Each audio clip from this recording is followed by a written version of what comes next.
Eu não tenho o poder de revogar a reforma trabalhista, nem nenhuma outra coisa desse governo no primeiro dia.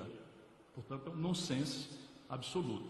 O que é que eu digo com clareza? É que nós precisamos substituir esta selvageria, a quem demos o nome de reforma trabalhista, por uma verdadeira reforma trabalhista, que eu vou propor nesses 6 meses. Vou convocar os empresários, vou convocar os trabalhadores, vou convocar a universidade, vou convocar a legislação internacional comparada.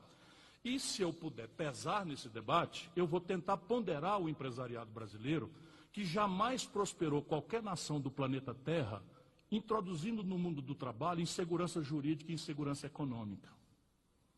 Não por acaso, o país mais agressivamente competitivo entre os países industriais é a Alemanha, que tem o maior custo por hora trabalhada do planeta Terra. O que está debilitando a indústria brasileira é câmbio e juro, não é salário. Claro que nós precisamos corrigir, por exemplo, a aberração da Justiça do Trabalho. Eu fui governador, eu sei quanto abuso eles cometem.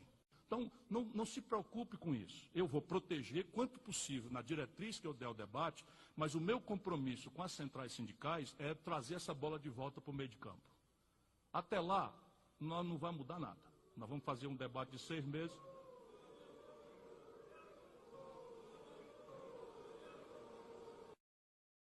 Confiança não é simpatia.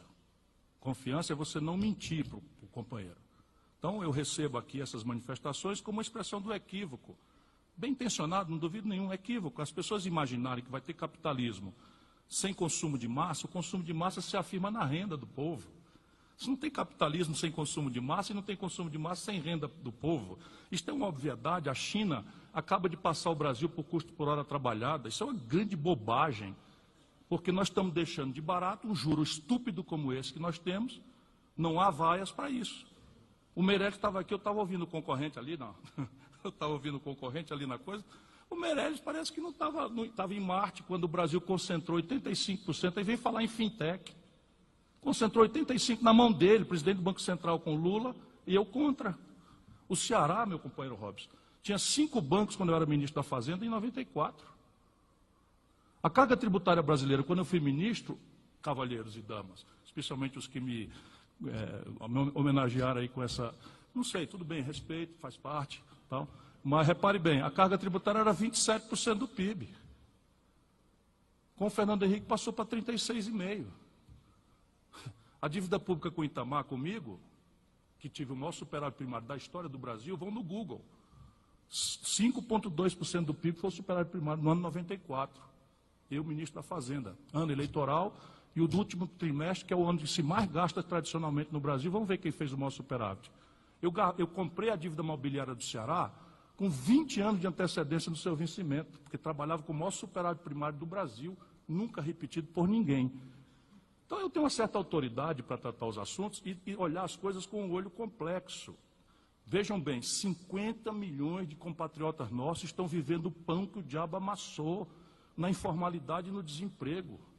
O Brasil tem quase 1 milhão de senhoras que fizeram mamografia, que é um exame barato, descobriram um nódulo no seio e estão aguardando em 3 anos, em média, para fazer a punção, para saber se aquilo é um câncer ou não. Cavalheiros, vamos botar a mão na cabeça, vamos pensar um pouquinho no coração. Né? Só ganhar dinheiro é uma coisa importante, mas a gente tem um povo para alimentar.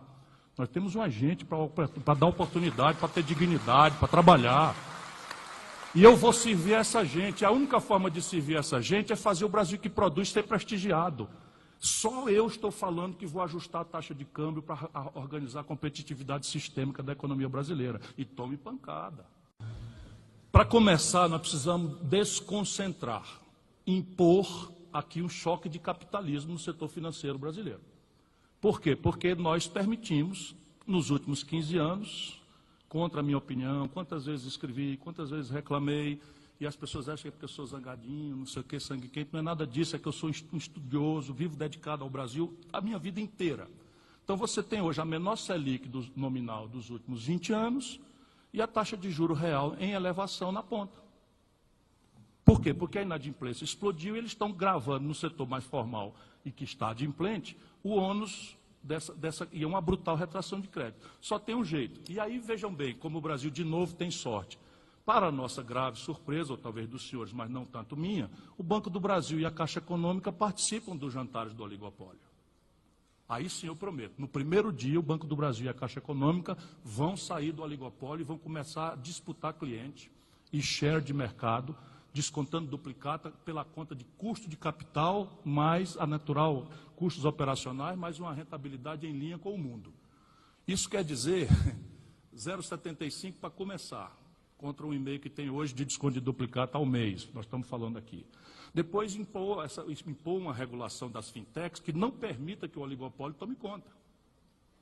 Então as fintechs são a grande saída tecnológica.